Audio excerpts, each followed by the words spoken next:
সর্বমোট ১১৫টি কক্ষ এই শালবন বিহারে রয়েছে। আর এই শালবন বিহারের বয়স কত আসলে, যে কথাটি আসলে বলা হয়নি। এই শালবন বিহারের বয়স প্রায় ১৫০০ বছর। আরও অসংখ্য প্রত্নতাত্ত্বিক নিদর্শন কিন্তু এখানে পাওয়া গেছে। এখানে ৮টি তাম্র শাসন অর্থাৎ তাম্রলিপি এখানে ৮টি আবিষ্কৃত হয়েছে। এখানে প্রায় ৪০০রও বেশি স্বর্ণ মুদ্রা এবং রৌপ্য মুদ্রা আবিষ্কৃত হয়েছে।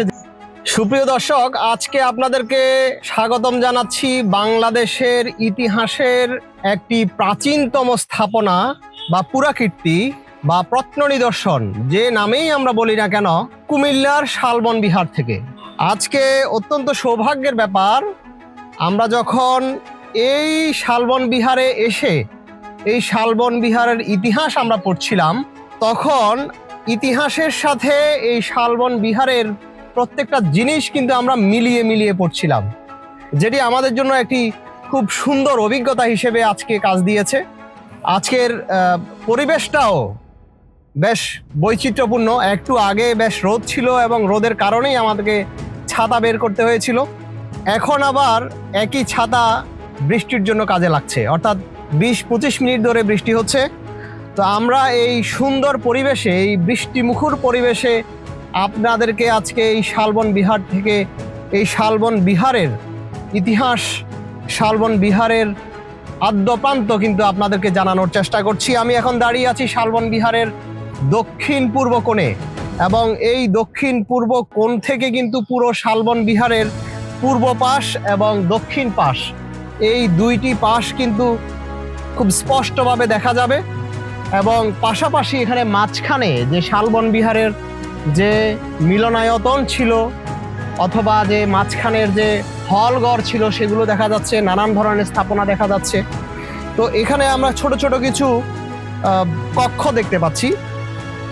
এই কক্ষগুলোতে বৌদ্ধ ভিক্ষুরা থাকতেন, এবং এখানে সর্বমোট ১১৫টি কক্ষ রয়েছে যেখানে ভিক্ষুরা থাকতেন।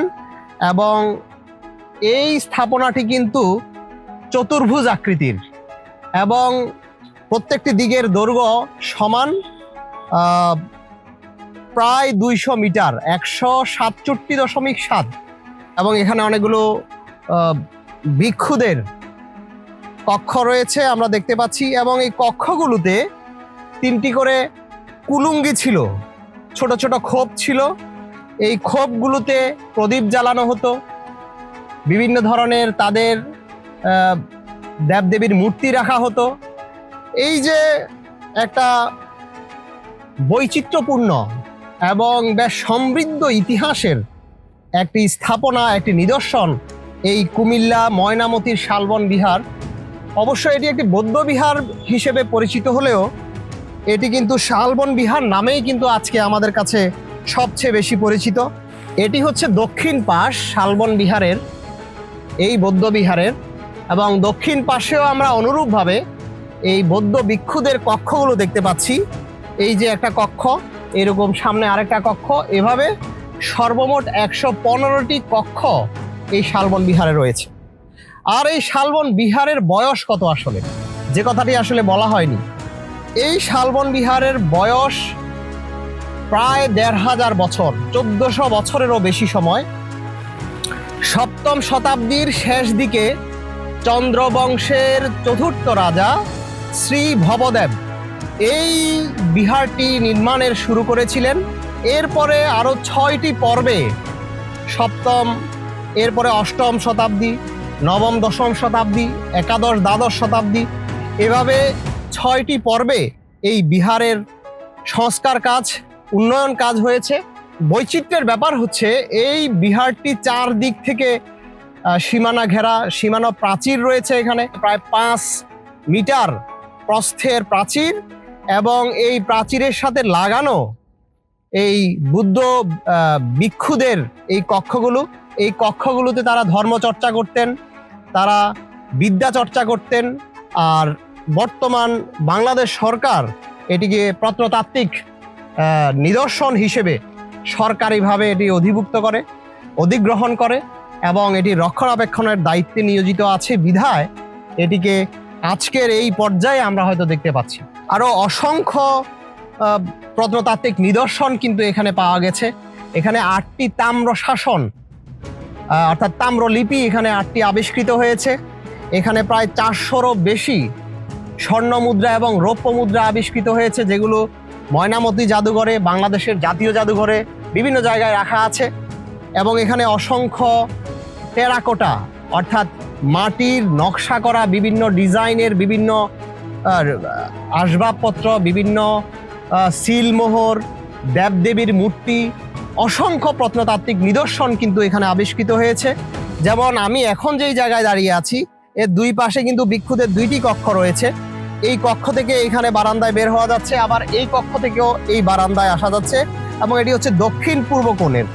তো এই দক্ষিণ পূর্ব কোণের এই কক্ষগুলো থেকে বের হওয়ার পরে এই যে আমরা জায়গাটা দেখতে পাচ্ছি, দক্ষিণ দিক থেকে এসে আবার এদিকে উত্তর দিক, পশ্চিম দিক থেকে পূর্ব দিকে আসলো, এইখান থেকে এসে আবার উত্তর দিকে চলে গেল। এইটা ছিল বারান্দা। বারান্দার পাশে আমরা এখন উঁচু আইলের মতো দেখতে পাচ্ছি, এটি কিন্তু দেয়াল। কিন্তু দীর্ঘদিন এখানে আসলে মানে এখানে মানুষের যাতায়াত অনেক কম থাকার কারণে দেয়ালে নানান ধরনের ঘাস জন্মেছে আমরা দেখতে পাচ্ছি। তারপরও বোঝা যাচ্ছে যে এখানে একটি অনুচ্চ দেয়াল ছিল। আর তারপরে কিন্তু আমরা আরেকটি কক্ষের মতো দেখতে পাচ্ছি, হলঘরের মতো।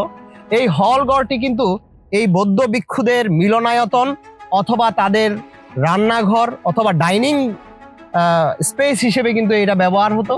এভাবে এখানে আরো নানান ধরনের স্থাপনা আছে। আমরা আপনাদেরকে পর্যায়ক্রমে সবগুলো স্থাপনা আস্তে আস্তে দেখাবো। আমরা কিন্তু শালবন বিহারের একদম মূল যে কেন্দ্রস্থল বা এটাকে মূল বিহার বা মূল কেন্দ্রস্থল বা মূল মন্দির বলা হচ্ছে, সেটি থেকে এখন আস্তে আস্তে বের হয়ে যাচ্ছি। এবং এই উত্তরমুখী দরজায় কিন্তু এখানে কয়েকটি পর্যায় রয়েছে। হ্যাঁ, এখানে বিভিন্ন ধরনের পর্যায় আছে। এই পর্যায়গুলো অতিক্রম করে আমরা আস্তে আস্তে বের হয়ে যাচ্ছি। এবং আমরা কিন্তু মূল বিহার থেকে এখন অনেকটাই বের হয়ে গেলাম, এবং যত বের হচ্ছি আমরা কিন্তু আস্তে আস্তে নিচের দিকে নেমে যাচ্ছি। অর্থাৎ মূল বিহারের যে মূল মন্দিরটি, সেটি কিন্তু অনেক উঁচু একটি স্থাপনা ছিল। এবং এই আমরা এখন মোটামুটি এটার আস্তে আস্তে নিচে নেমে যাচ্ছি।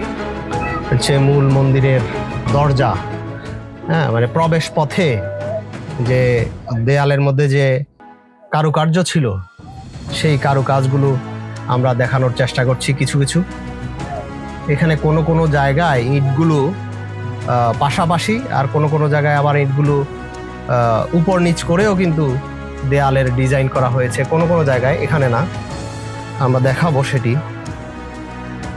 এই হচ্ছে আমরা মূল মন্দির থেকে অনেকটা বের হয়ে আসলাম, এবং এই হচ্ছে সেই প্রবেশ পথ, যেই পথে আমরা নেমে আসলাম। এটি উত্তরমুখী প্রবেশ পথ।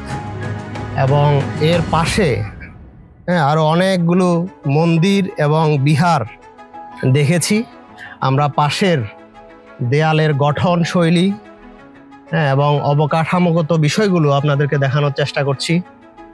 এবং এখানে কোথাও কোথাও কিন্তু ইট থেকে চুন সুরকিগুলো খসে পড়েছে অনেক জায়গায়। আমরা কিন্তু এখন মূল মন্দির, যেটি সর্বোচ্চ শীর্ষবিন্দুতে একটু আগে আমরা উঠেছিলাম, সেটির দক্ষিণ পাশে এখন অবস্থান করছি। এবং এটি এমন জায়গায় অবস্থিত, চারদিকে বৌদ্ধ ভিক্ষুদের কক্ষ, আর মাঝখানে এই মন্দিরটি। এবং এখানে কিছু কালো কালো শিলাপাথর দেখা যাচ্ছে বড় বড়। এখানে আরো 2টি গোলাকৃতি চারদিকে, এটার আবার চারদিকে গোলাকৃতির পিলার, কিন্তু এখানে হচ্ছে 4 কোণায় 4টি গোলাকৃতি পিলার।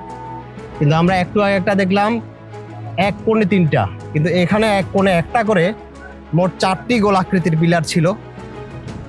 আমরা মূল শীর্ষ মন্দির যেটি, সেটির চারপাশ ঘুরে আসার চেষ্টা করছি। হ্যাঁ, এটি আরেকটি নিবেদনের স্তম্ভ বা বৌদ্ধ মন্দির এখানে লেখা আছে। হ্যাঁ, এটার গঠন শৈলী আবার আরেক রকম, এটার মধ্যে আবার কোনো প্রাচীর নাই। এই জায়গার ইটগুলো কিন্তু আরেক ধরনের। এই যে ইটগুলো দেখা যাচ্ছে, এগুলো কিন্তু খাড়া অবস্থায়, খাড়া আকৃতিতে এখানে গাঁথুনি দেওয়া হয়েছে, এবং অনেক চ্যাপ্টা ধরনের ইট, এবং এক এক শেপের। হ্যাঁ, এক একটার সাইজ কিন্তু এক এক রকম, কারণ তখন তো বর্তমান সময়ের মতো একই মাপের ইট কিন্তু তৈরি করা হয়তো তাদের জন্য কষ্টকর ছিল। এগুলো বড় বড় পোড়া মাটিকে কেটে তারা হয়তো করেছে, এবং এই বৌদ্ধ মন্দিরগুলোর সবগুলাতে কোনটা কোন শতকে তৈরি সব কিছু কিন্তু সাইনবোর্ডের মাধ্যমে লেখা ছিল, কিন্তু আমাদের অসচেতন পর্যটকেরা কিন্তু এই সাইনবোর্ডের লেখাগুলো বিনষ্ট করে ফেলেছে, যার কারণে আমরা নিশ্চিত করে বলতে পারছি না।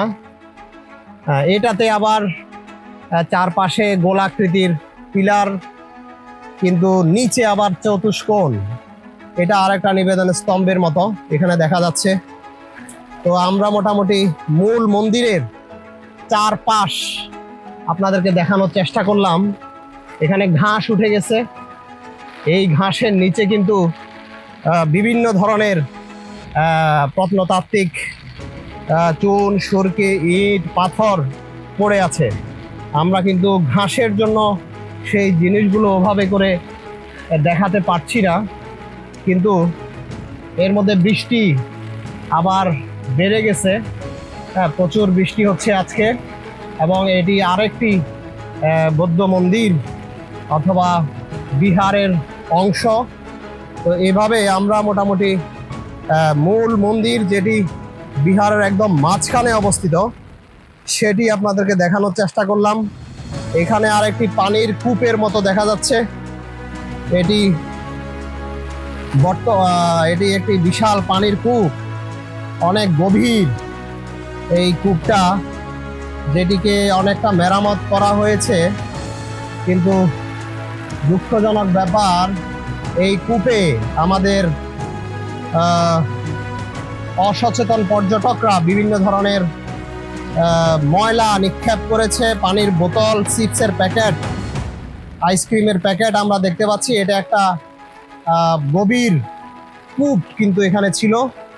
এই কূপটা উপরে লোহার ঢাকনা দেয়া হয়েছে, কিন্তু এখানে পর্যটকরা নানান ধরনের আবর্জনা নিক্ষেপ করে সৌন্দর্যটা অনেক কমিয়ে ফেলেছে। আমরা মোটামুটি এই বৌদ্ধবিহার, শালবন বিহার, যেটি ময়নামতির বৌদ্ধ বিহার নামে পরিচিত, আপনাদেরকে দেখানোর চেষ্টা করলাম। এবং আমরা আজকে সকাল থেকে যতটুকুই দেখানোর চেষ্টা করেছি এই বৃষ্টির মধ্যে, তার মধ্যে এই মুহূর্তে বৃষ্টির মাত্রা কিন্তু অনেক বেড়েছে, যার কারণে এই মুহূর্তে এখানে কোনো পর্যটক নাই, সবাই নিরাপদ স্থানে চলে গেছে। সম্ভবত এই মুহূর্তে আমরাই এখানে আছি, অথবা আরও এক দুজন থাকতে পারে যাদের ছাতা আছে। যারা ছাতা আনেনি তারা কিন্তু অলরেডি এই বৌদ্ধ মন্দির পার হয়ে চলে গেছে। আমরা বের হয়ে যাচ্ছি মূল মন্দিরের উত্তর পাশের যে প্রবেশ পথ, একটাই কিন্তু এখানে প্রবেশ পথ ছিল, সেই প্রবেশ পথ ধরে আমরা বের হয়ে যাচ্ছি আস্তে আস্তে। তবে এখানে বের হওয়ার স্তরটাও কিন্তু কয়েক স্তরের, সীমানা পার হলে এখান থেকে বের হওয়া যাবে। এটি বেশ একটা বড় ধরনের জায়গায় এটি করা হয়েছিল। আমরা এখন পুরোপুরি বৃষ্টিতে আটকা পড়েছি বলা যায়, রাস্তাঘাটে পানি।